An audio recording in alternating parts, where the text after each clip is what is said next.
안녕하세요. 반갑습니다. 사순절 영적 여정 40일간의 비아 돌로로사 20일째 날입니다. 오늘의 말씀 통독, 말씀 일기, 그리고 오늘의 매일 예배를 통하여 주님과 함께 동행하는 생명의 길, 은혜의 길, 행복의 길, 비아 돌로로스가 되시기를 축복합니다. 함께 찬양 드릴 때 하나님은 우리의 피난처가 되시며 찬양하겠습니다. 주님 오실 그날을 기다리며 사랑합니다 내 아버지, 온 마음 다하여 선포합니다. 우리 함께 찬양하겠습니다.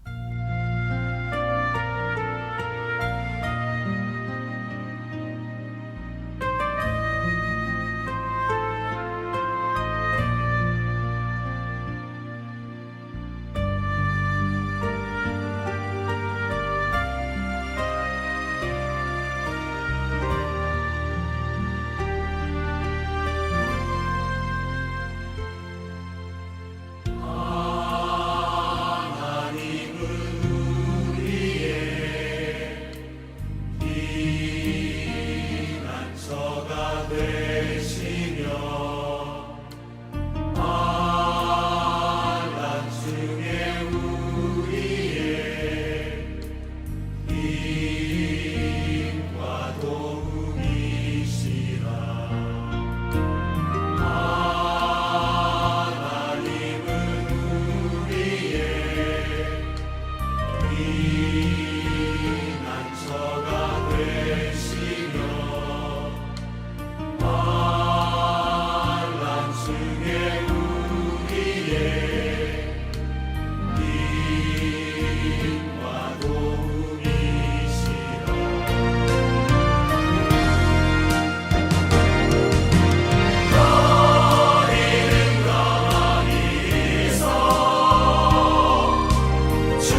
이제 하나님의 말씀을 읽습니다. 오늘 말씀은 마태복음 22장 34절부터 46절입니다. 34절을 제가 먼저 읽고요. 교독하겠습니다. 바리새파 사람들이 예수가 사두개파 사람들의 말문을 막아버리셨다는 소문을 듣고 한 자리에 모였다. 그리고 그들 가운데 율법 교사 하나가 예수를 시험하여 물었다. 선생님, 율법 가운데 어느 계명이 중요합니까? 예수께서 그에게 말씀하셨다. 내 마음을 다하고 내 목숨을 다하고 내 뜻을 다하여 주 너의 하나님을 사랑하라 하였으니 이것이 가장 중요하고 얻음 가는 계명이다. 둘째 계명도 이것과 같은데 내 이웃을 내 몸과 같이 사랑하여라 한 것이다. 이 두 계명에 온 율법과 예언서의 본 뜻이 달려있다. 바리새파 사람들이 모였을 때에 예수께서 그들에게 물으셨다. 너희는 그리스도를 어떻게 생각하느냐? 그는 누구의 자손이냐? 그들이 예수께 대답하였다. 다윗의 자손입니다. 예수께서 다시 그들에게 말씀하셨다. 그러면 다윗이 성령의 감동을 받아 그를 주님이라고 부르면서 말하기를 주님께서 내 주께 말씀하셨다. 내가 내 원수를 내 발 아래 굴복시킬 때까지 너는 내 오른쪽에 앉아 있으라 하였으니 이것이 어찌된 일이냐? 다윗이 그리스도를 주라고 불렀는데 어떻게 그리스도가 그의 자손이 되겠느냐? 그러자 아무도 예수께 한마디도 대답하지 못했으며 그날부터는 그에게 감히 묻는 사람도 없었다. 아멘. 유대 종교인들과 예수님과의 논쟁이 계속 이어집니다. 이번에는 다시 바리새인들이 났습니다. 한 율법 교사가 예수님에게 질문합니다. 율법 중에서 가장 큰 계명이 무엇입니까? 예수님은 막힘이 없이 대답합니다. 37절, 38절인데요. 예수께서 그에게 말씀하셨다. 내 마음을 다하고 내 목숨을 다하고 내 뜻을 다하여 주 너의 하나님을 사랑하여라 하였으니 이것이 가장 중요하고 얻음 가는 계명이다. 그런데 예수님은 여기에서 그치지 않으시고 또 한 가지 더 있다고 말씀합니다. 39절 40절인데요. 둘째 계명도 이것과 같은데 내 이웃을 내 몸과 같이 사랑하여라 한 것이다. 이 두 계명에 온 율법과 예언서의 본 뜻이 달려있다. 그런데 둘째 계명이라고 해서 첫째보다 못하다라고 하는 의미가 아님을 예수님은 강조합니다. 이것과 같은데 라고 하십니다. 이것이란 무엇일까요? 바로 첫 번째 계명인 하나님을 사랑하라는 것입니다. 그러니까 첫째 계명인 하나님을 사랑하라는 것과 둘째 계명인 이웃을 사랑하라고 하는 계명은 사실 같은 중요성을 가지고 있다라고 하는 뜻입니다. 예수님께서 첫째, 둘째로 나눈 것은 중요성에 따른 구분이라기보다는 논리적인 구분, 순서상의 구분입니다. 중요하기는 똑같지만 그러나 논리적으로 하나님을 사랑하는 것이 먼저이고 그 다음 그 사랑의 결과로서 이웃 사랑이 자연스럽게 따라 나온다라고 하는 것입니다. 순서적으로는 우리가 우리 자신을 올바르게 사랑하고 또 이웃을 제대로 사랑하려면 먼저 하나님의 사랑이 있어야 제대로 된 사랑을 할 수 있다라고 하는 뜻입니다. 예수님은 사실 아주 짧고 간명하게 십계명 요약 정리를 해주고 있는 것입니다. 그렇기 때문에 이 율법 교사는 수긍하지 않을 수 없었던 것입니다. 십계명은 이후 모든 계명의 근본인 동시에 요약입니다. 그런데 십계명은 우리가 잘 아는 대로 크게 두 파트로 구성이 되어져 있죠. 1계명부터 4계명은 하나님에 대한 계명인데 하나님을 어떻게 사랑할 것인가 라고 하는 것을 다루고 있습니다. 그리고 이어서 이어지는 제5계명부터 10계명까지는 이웃과의 관계를 다루고 있는데 이웃을 어떻게 사랑할 것인가 라고 하는 것을 다루고 있습니다. 그러므로 바로 10계명은 이웃 하나님 사랑에 대한 것과 이웃 사랑에 대한 계명들의 연합체이고 결국 모든 율법이 또한 그러하다는 것입니다. 자, 그런데 이제 우리가 좀 더 깊게 생각해 보아야 될 것이 있는데요. 첫째는 명령에 대한 오해를 좀 바로잡을 필요가 있을 것 같습니다. 왜냐하면 우리는 명령이라고 하면 자기는 하지 아니하고 다른 사람에게만 지시하는 그런 명령으로 오해할 때가 많기 때문입니다. 그래서 사람들은 명령에 대해 굉장히 불편한 마음, 거부하려고 하는 마음을 가지고 있습니다. 그런데 하나님이 우리에게 명령을 하실 때는 하나님이 먼저 하신 것을 우리에게 하라고 하십니다. 하나님께서 우리에게 하나님을 사랑하라고 하실 때는 하나님이 우리를 먼저 사랑하셨기 때문에 너희들도 내가 너희를 사랑한 것처럼 나를 사랑하지 않을래라고 말씀하시는 것입니다. 또 뿐만 아니라 하나님이 무엇을 우리에게 명령하실 때는 하나님 자신이 그런 분이시기 때문에 우리 보고 자기를 닮으라고 명령하시는 것입니다. 사랑하라고 명령하시는 것은 자신이 이미 사랑이시기 때문에 우리 보고 너희가 나의 자녀니까 백성이니까 나의 사랑을 본받으라 그렇게 말씀하시는 것입니다. 둘째 우리가 생각해 볼 것은요. 하나님 사랑과 이웃 사랑 사이에 숨어 있는 연결고리를 찾아내는 것입니다. 사랑을 하는 것도 사랑을 아는 사람이 할 수가 있습니다. 그런데 사랑을 알려면 사랑을 받아봤어야 사랑을 알 수 있습니다. 사랑을 알려면 단순히 책으로 공부해서는 사랑을 제대로 알 수가 없습니다.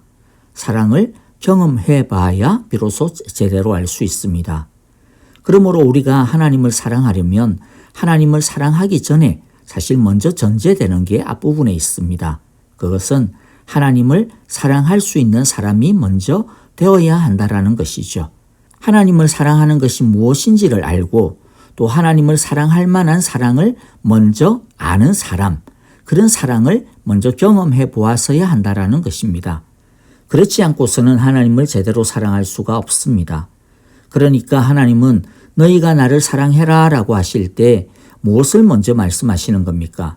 너희가 나를 사랑하기 전에 너희가 먼저 나의 사랑을 알아라. 나의 사랑을 먼저 받아라 라고 말씀하시는 것입니다. 왜 이것이 필수적이냐면 죄인은 스스로의 힘으로 절대로 하나님을 사랑할 수 없기 때문입니다. 하나님을 사랑하기는커녕 하나님과 원수되는 것이 죄인의 본성입니다.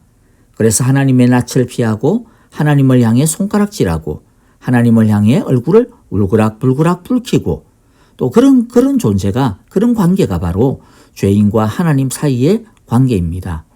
그런 죄인이 그런데 어떻게 하나님을 사랑할 수 있겠습니까? 그러니까 죄인이 하나님을 사랑하려면 무엇이 선행되어져야 된다고요? 바로 하나님과의 관계가 풀려야 하는 것입니다. 그런데 우리는 그 관계를 스스로 풀 수가 없습니다. 피해자인 하나님이 용서해 주셔야 풀 수가 있습니다. 예수님께서 인간으로 오셔서 십자가에서 피 흘려 죽으심으로 해주신 일이 바로 그것입니다. 하나님과 원수된 것을 푸시고 하나님과 원수가 아니라 하나님의 자녀가 되게 해주신 것입니다. 그러므로 우리가 하나님을 제대로 사랑하려면 이 하나님의 은혜, 예수님의 십자가의 사랑을 제대로 알아야 하는 것입니다. 예수님은 세상에서 수고하고 무거운 짐진 우리에게 이렇게 말씀하셨습니다. 내게 와서 배우라. 무엇을 배우라는 것입니까? 사랑을 배우라는 것입니다. 우리의 무거운 죄의 짐을 아무 대가 없이 무조건적으로 용서해 주시는 그 사랑, 우리를 먼저 사랑해 주신 그 사랑, 사랑을 주어도 사랑을 알지 못한 채 계속 원망하기만 하고 반항하고 곁길로 가기만 하는 우리이지만은 끝까지 참아주시고 기다려주시는 다함이 없는 그 사랑, 아무리 넘어져도 결국에는 하나님의 나라까지 끝까지 인도해 주시는 완전하신 그 사랑, 우리를 향하신 그 사랑을 배우라는 것입니다. 그 사랑을 알라는 것입니다. 그 사랑을 경험하고 그 사랑에 기대라는 것입니다. 그 사랑을 알 때 우리는 우리의 수고의 짐, 인생의 짐을 하나님 앞에 내려놓을 수 있습니다.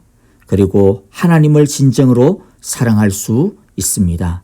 여러분, 우리가 이렇게 하나님의 예수님 안에서 하나님의 그 사랑을 알 때 하나님이 이렇게 나를 사랑해 주시는구나 라고 하는 그 사랑, 그 큰 사랑을 제대로 알게 되어질 때 사랑받는 감격과 기쁨과 사랑의 충만함으로 채워지게 되어질 때 어떤 일이 일어나는지 아십니까?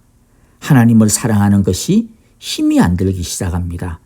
사실 예수님께서 내 마음을 다하고 내 목숨을 다하고 내 뜻을 다하여 주 너의 하나님을 사랑하여라 라고 하신 그 말씀, 참 옳은 말씀, 치당하신 말씀인데 여러분 어떻게 마음을 다하고 목숨을 다하고 뜻을 다하여 사랑할 수 있을까?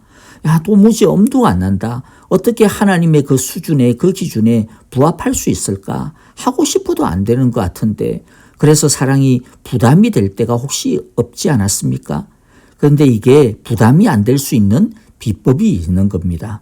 그게 무엇이냐면 우리가 하나님으로부터 엄청난 사랑을 받고 있다라고 하는 것을 아는 것, 그리고 이 사랑을 받는 감격과 기쁨과 행복으로 우리의 마음속에 그 하나님의 사랑이 가득 차면 됩니다. 충만한 사랑으로 하면 상대방을 향한 그 어떤 수고도, 그 어떤 희생도, 그 어떤 섬김도, 그런 것도 하나도 힘이 들지 아니하고 도리어 사랑을 하면 할수록 희한하게 더 기쁨이 넘치고 더 많이 하고 싶고, 여러분 그런 것이 사랑에 빠진 사람의 특징이 아닙니까? 우리가 하나님과 사랑에 빠지면 그래서 마음을 다할 수가 있습니다. 목숨을 다할 수 있고요. 뜻을 다할 수가 있습니다. 그러므로 하나님을 사랑하고 싶습니까? 그렇다면 하나님과 사랑에 빠지면 됩니다. 하나님과 사랑에 빠지시기 바랍니다. 이 남은 사순절 기간 동안 그래서 우리 기도합시다. 하나님과 사랑에 빠지고 싶습니다. 예수님과 사랑에 빠지고 싶습니다. 성령님과 사랑에 빠지고 싶습니다. 여러분, 우리가 이렇게 하나님의 사랑에 빠지게 되면 그 다음에 일어나는 놀라운 일이 있는데 그것이 무엇이냐면 하나님의 사랑으로 자기 자신을 사랑하게 되고요. 또 이웃을 사랑하게 됩니다. 우리가 사랑과 사랑에 빠져도 사람이 변합니다. 달라집니다. 그런데 영원하신 하나님과 사랑에 빠지면 사람이 안 달라지고는 못 배깁니다. 원래 죄인인 우리는 다른 사람을 사랑하는 것이 어렵고 참 한계가 많습니다. 왜냐하면 죄의 가장 본질적인 특성이 자기 사랑이기 때문입니다. 그래서 우리는 이상한 곳에서 자존심을 세우고 이상하게 날카롭게 발톱을 세우고 삐지고 화를 내고 우울해하고 이랬다 저랬다 하고 또 왜 그렇게 하느냐면 그게 왜냐하면 죄 때문에 자아가 병들어 있기 때문입니다. 그런데 하나님의 사랑이 스며들고 차오르면 병든 자아가 치유되기 시작을 합니다. 이상한 자존감이 아니라 건강한 자존감을 갖게 되는 것입니다. 다른 사람에 대해서도 자기 시선으로 또는 자기 방식으로 사랑하는 것이 아니라 자기 힘으로 사랑하는 것이 아니라 하나님이 자기를 사랑해 주셨던 그런 마음과 그런 방식으로 사랑해 보려고 합니다. 왜냐하면 참 사랑을 이제 알기 때문이죠. 그래서 하나님은 먼저 하나님과의 사랑을 알고 그 하나님의 사랑으로 이웃을 사랑하라고 하시는 것입니다. 그래야만 우리가 자연스럽게 사랑할 수 있어지기 때문입니다. 이제 말씀을 마무리하겠습니다. 여러분, 우리는 말씀의 핵심이 사랑이라고 하는 것을 알았습니다. 그리고 우리도 진짜 하나님도 제대로 사랑하고 싶고 이웃도 멋지게 사랑하고 싶어 합니다.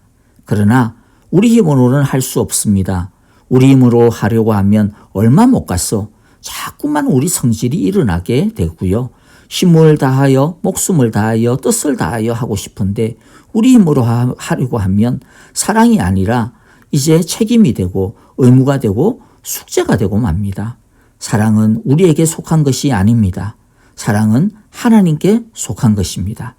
하나님의 사랑을 알면 됩니다. 하나님과 사랑에 빠지면 됩니다. 그런데 황송하게도 하나님께서 먼저 이미 우리에게 사랑에 빠져 있다라고 말씀합니다. 그래서 이제 우리는 마음을 열고 그 하나님의 사랑을 받아들이고 우리도 하나님과 사랑에 빠지면 되는 것입니다. 여러분, 남은 사순절 기간 동안 우리 모두가 하나님과의 이 사랑에 푹 빠지는 놀라운 은혜가 우리에게 임하시기를 간절히 바라고 기도합니다. 아멘. 이제 헌신의 찬양과 더불어 오늘의 말씀을 마음에 새기면서 헌신의 기도와 중보의 기도를 드리도록 하겠습니다. 감사할 것은 감사하고 회개할 것은 회개하며 헌신하고 결단할 것은 헌신하고 결단하는 기도를 드립시다. 아프신 분들을 위해 기도해 주실 때에 박정은 집사님을 위해 여러분들 계속 기도해 주시기를 바랍니다. 집사님께서 항암 치료 잘 이기고 견딜 수 있도록 주께서 날마다 새로운 육적인 힘, 마음과 영적인 힘을 부어달라고 기도해 주시기를 바라고요. 박윤경 전도사님과 정계자 전도사님, 이두상 집사님과 김윤호 아기의 치유와 회복을 위하여서도 기도해 주시기를 바랍니다. 서로를 위하여 우리 함께 기도할 때 코로나 바이러스 사태가 속히 종식되게 하여 주시고 우리 성도님들 그동안 건강과 가정 또 직장과 일터 교회가 깨끗하고 안전하게 보호되게 하시고 또 속히 온전히 회복되게 하소서라고 기도해 주시기를 바랍니다. 여러분, 주님의 계명을 실천하는 사람이 됩시다. 내일 주일인데요. 또 특별히 내일 새벽부터 이제 주일부터 썸머타임 시작이 되는 거 기억해 주시기를 바랍니다. 내일도 우리 하나님의 크시고 복되신 은혜와 사랑이 넘치는 귀하고 복된 영광스러운 예배가 되시기를 바라고 기도합니다. 안녕히 계십시오. 감사합니다.